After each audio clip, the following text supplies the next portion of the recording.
there are times, are there not, when we all can wake up in the morning with a real sense of dread, when it is far easier to dive back under the duvet and pretend that it isn't morning. It may be that you haven't been able to sleep, knowing that the morning brings with it something that you would rather not face. I always got that with school exams. O and A levels. Yes, I'm that old. The last year to sit O levels if you want to work that one out. Well, they were always a real struggle, partially because I relied too much on just about having enough natural ability to scrape by without doing, shall we say, too much revision. Apologies to all the teachers in the room. But fast forward a few years, and then I found it a real shock studying theology in Gloucestershire, where I actually got myself organised and applied. And then, shock horror, when I turned over the essay exam paper, I found that I could answer all the questions straightforwardly. Who knew? But there are also times when the complete opposite is true. The complete opposite to that morning sense of dread or the anxious night's interrupted sleep. There are, especially as I know from my two children, times when it is simply too exciting to sleep, knowing that there is something amazing awaiting in the morning where the duvet does indeed fly off, and we can leap, literally or metaphorically, out of bed to suck the marrow out of the new day and what awaits. And I wonder, what was one of those days for you, where excitement breaks in, or perhaps even more than that, another level, another future with so many possibilities break in? As some of you will know, when the appointment process ran for here, we candidates had, the day before the interviews, an orientation day where we were taken round all over the benefice and given, I have to say, quite a fantastic lunch with our friends at the URC Church. And as I say, the interviews the next day. I will confess to you that that orientation day, as much as I enjoyed it, I was really terrified.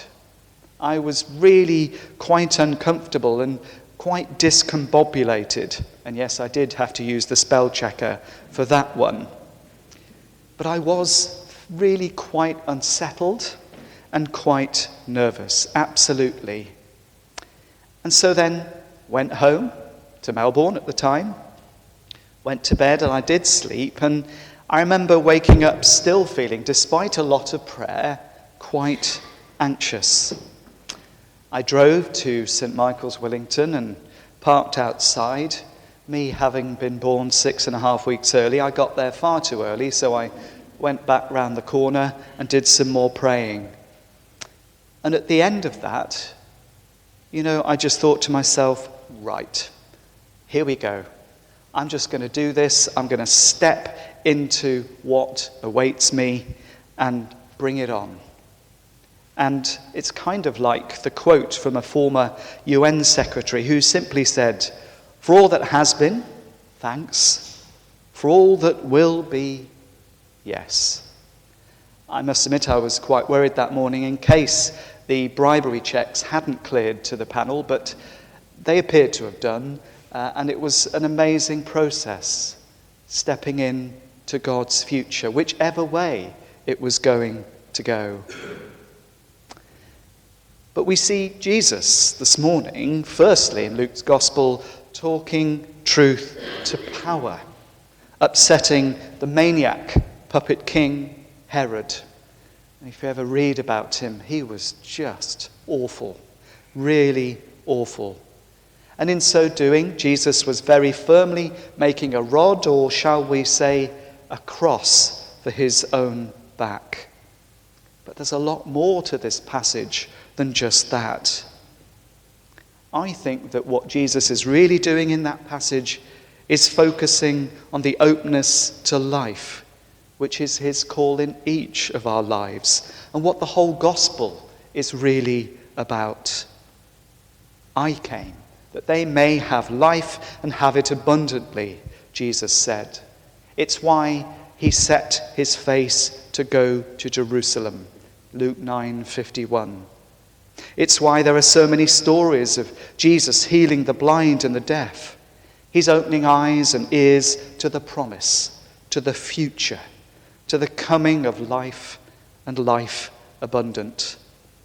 It's why so many times he tells us to stay awake, be watchful, and not to fall asleep.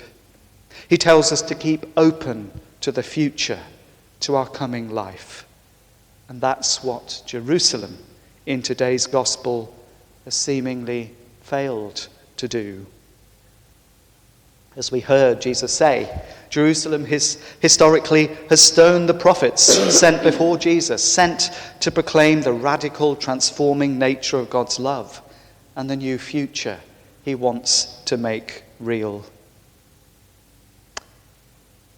But there may have been times when you or I, either individually or corporately, may have been a bit like Jerusalem.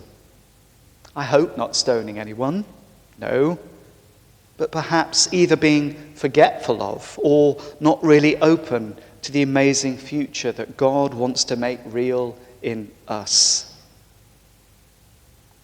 But it's understandable in some ways because of what life throws at us. A writer on our passage today reflects further on this kind of being Jerusalem. He says, it's what happens when routines, habits, and the same old patterns govern our lives. It's our inability or refusal to imagine, to dream the impossible, to wonder, what if? Or to say, perhaps. When this happens, he continues, we settle for mere life rather than more life. We can even stagnate. We can be no longer growing and maturing. And at the nth degree, despair replaces hope, and nightmares can replace dreams. And then we can no longer see or hear this promise of Jesus of new life. We can become closed to our future. So that's quite a list. But even in today's climate, geopolitics gone quite mad, it seems, there are still those quite incredible words of Jesus, the mother hen. How often have I desired to gather your children together as a hen gathers her brood under her wings, and you are not willing. I would like us always to be open to God's future, gathered under the wings of Jesus for protection, yes, but also for inspiration as we look to build for the future. And when you build, you need to redo and strengthen the foundations. And I think that's an ideal practice and activity for Lent. Looking within ourselves, seeking God in prayer, in word, and in sacrament, in creation, wherever we can find him. Just this last week on Wednesday for our Eucharist, just over, if you've never been, please do come along, 10 o'clock on a Wednesday. It is just the most wonderful fellowship gathering. So apologies to those of you who were there. I'm going to repeat just a little bit so you can come in with what I'm going to say. But we did reflect and spend a bit of time on my favourite saint of all time, Bishop Edward King. He was a holy and saintly Bishop of Lincoln between 1885 and 1910.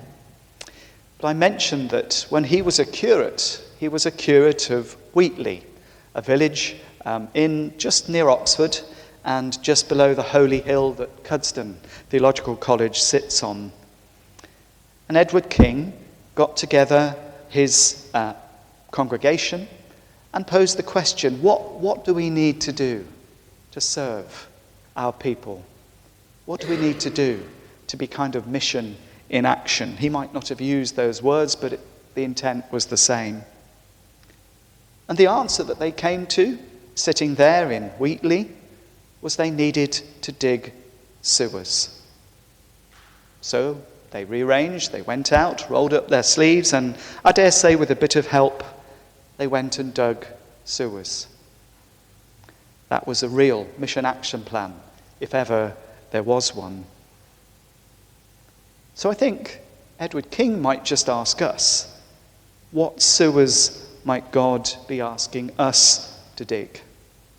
Hopefully not literally, but then again, after the huge vehicles out the front here during the week, I do begin to get a bit worried. But God's future calls us to grow inwardly, and on that inner journey, it also calls us to try out new things, new paths, new sewers, if you like.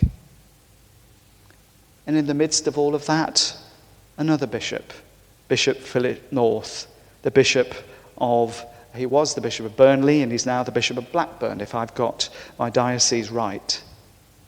If you remember, I quoted him once before, and he quite simply says to me and to us as a church, if you're not leading your church into growth, where are you leading it? And so may we be led as individuals, parishes, and a benefice, led together into an exciting new future, where we may, once again, and as always, be open to the promptings of the Spirit. And just as Jesus set his face resolutely towards Jerusalem and everything that entailed, and he knew what was coming, and yet he set his face in obedience to his Father, may we too set our faces towards dreaming dreams, praying for God's future to break in again and again and again, as it has done in the past, as it will do now, and as it will do in the future. I mentioned to you my orientation and interview day. It will be on Wednesday that I will have been in post for a year. Some of you very kindly have said that it feels like a lot longer. I hope. For me, I have no idea where the time has gone. But I love being here. My family love being here. And we remain extremely excited about the future. And this is something that we own together. Sometimes the priest can be the vision holder, maybe, but actually that's something we share together. Because in this place, in our benefice, God continues to do special things. God is at work. And having spent this first year, and I'll be elaborating a bit more towards our APCM, but I think now is the time to start that reflection once again, as you did for the profile, as you've done in the past, and start saying, okay, where is God calling us? And whatever God is calling us to do, it is absolutely to grow. To grow inwardly, absolutely. I need that myself. But to grow numerically, to grow in terms of what we do, honouring the past to inform the future. So my dad always used to say to me as clergy, if we can't get excited about it, how can we expect anyone else to? I am very excited, really excited, because I know God's called me to be in the right place at the right time. But we have work to do together. It might just involve sewers. I'll speak to Bob afterwards. Good to see you. But I just want to finish with a little quote from St. Francis before we have just a little bit of time to reflect, before we move into a time of prayer. And this is a quote from my Leading the Church into Growth course, and it's full of resources, as hopefully some of you are finding out and will do into the future. But this is Pope Francis. Religious life ought to promote growth in the church by way of attraction. The church must be attractive. Wake up the world. Be witnesses of a different way of doing things, of acting, of living. I think, and I have a good view here, that we are deeply attractive and we have much to share with God's world. In the name of the Father, and of the Son, and of the Holy Spirit. Amen.